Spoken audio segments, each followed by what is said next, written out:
What is up, FLocers? That is my fellow lockers and aspiring lockers. In this video, I'm going to be showing you that it is possible to reattach your Microlocs, whether they have come apart, gotten weak and you had to cut it off, or if you just want to reattach them just because you were like me and decided to do an undercut and then you're like, hey, let me reattach some of my locks. So if you're interested in seeing that, then stick around.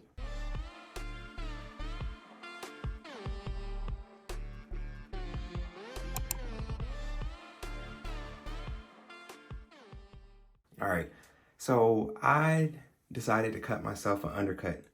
I feel like it was like a year ago now at this point. I don't know, maybe not. And I've maintained that for the time being. But I got bored of the undercut, just like I get bored of everything eventually. And I was like, let me grow my hair back out. And I'm not making any promises because I will show you how I have been reattaching. I don't know if I'm going to do the whole head because the sides are pretty simple. I feel like trying to reattach in the back. I don't know that I'm going to have the endurance or the desire when it comes to having my arms held up in this position for that long, but we'll see. I don't know. We're out here making decisions on the fly, so we'll see. But I've already started doing it. This row right here is a row, not a row, but a couple that I've started doing, and I am doing them larger than my original ones just because it's better to have thicker roots than thin ones that are going to thin out, especially if you're attaching something that has weight to it. You don't want to put it on a thin base that's going to get thinner over time and end up snapping off because of the extra weight that it's not used to. So I have made these sections larger, and just because I'm lazy and don't feel like making it really tiny and doing all of that, I used my fingers to finger part when I did my original locks, and so that's literally what I'm doing now. So the only tools that I have are my locks that I cut off, that I kept all this time. So still have my locks with the end that I am reattaching. Oh, come on now, there we go. And then I have my other two tools, which are these,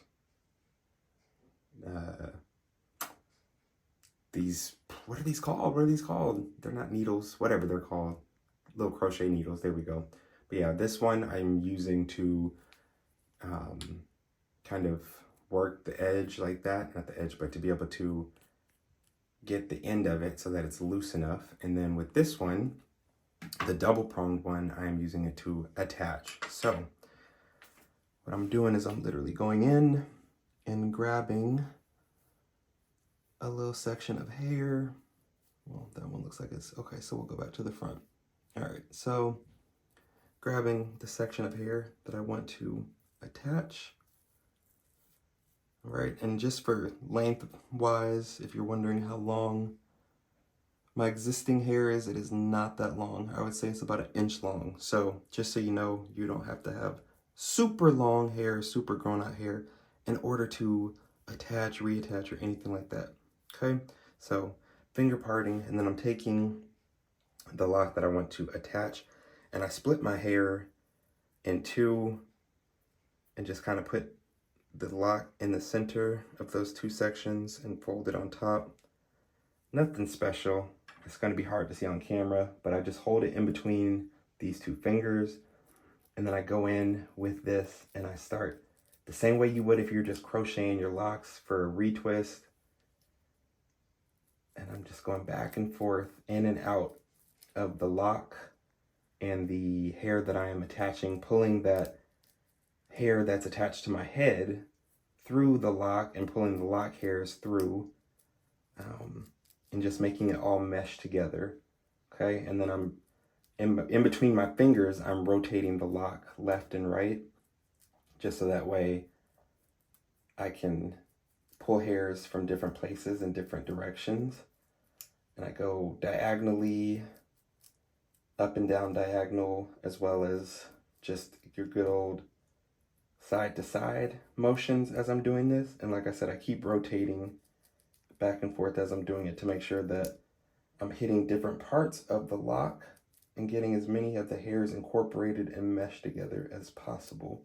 And as you're doing this, you start to feel the area that you're doing. It tightens up because the hairs are meshing and filling through.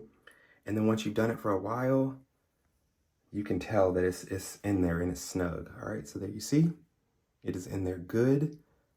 And so I can continue doing it if I feel right here it's a little loose up at the top. So I want to pull up a couple of those hairs just to make sure it's secure on this side. Because what we don't want is for any of these to slip out while you're washing or as they grow out. So you do want to make sure that you are fastening them tightly, not tight to the scalp, but just like taking your time to actually go through and attach them well. All right, and then you see, it is in there good. And I feel confident that I could get in the shower, wash my hair right now. And these aren't going anywhere because they're in there good. All right, so there you have it. So I've done about 5 so far. 1, 2, 3, 4, 5, yep. And yeah. So these obviously haven't been cut at all or trimmed, whereas my hair that's already on my head has been trimmed to the length that I liked it. So as you can see, there is this like awkward length difference.